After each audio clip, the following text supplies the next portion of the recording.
Un système dans lequel les politiques publiques cherchent à réduire les inégalités sociales. Et programmes de bien-être. Une éducation publique. Une santé universelle.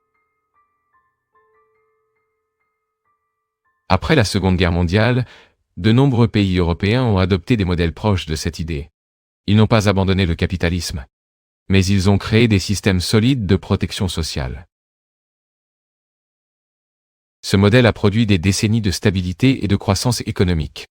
Beaucoup ont commencé à croire que ce chemin représentait une évolution naturelle de la société industrielle. Cependant, Karl Marx avait une vision différente.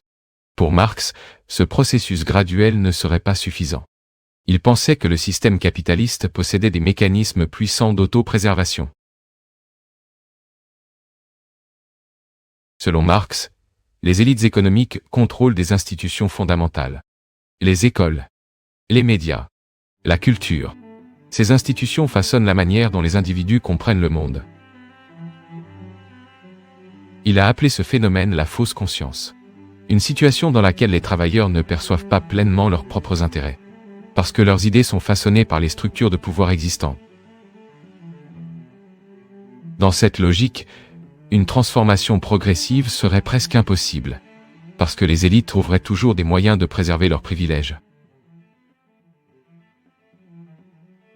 C'est pourquoi Marx défendait quelque chose de plus radical. Une révolution. Une rupture brutale avec le système existant. Cette révolution détruirait les structures qui soutiennent le capitalisme. La propriété privée des moyens de production. Les hiérarchies de classe. Et les institutions qui renforcent les inégalités. Mais pour que cette révolution se produise, Marx pensait qu'un processus de prise de conscience serait nécessaire. Les travailleurs devraient comprendre qu'ils font partie d'une même classe. Une classe mondiale.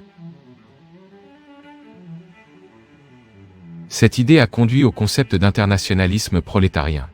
La notion selon laquelle les travailleurs de différents pays partagent les mêmes intérêts et devraient s'unir au-delà des frontières nationales.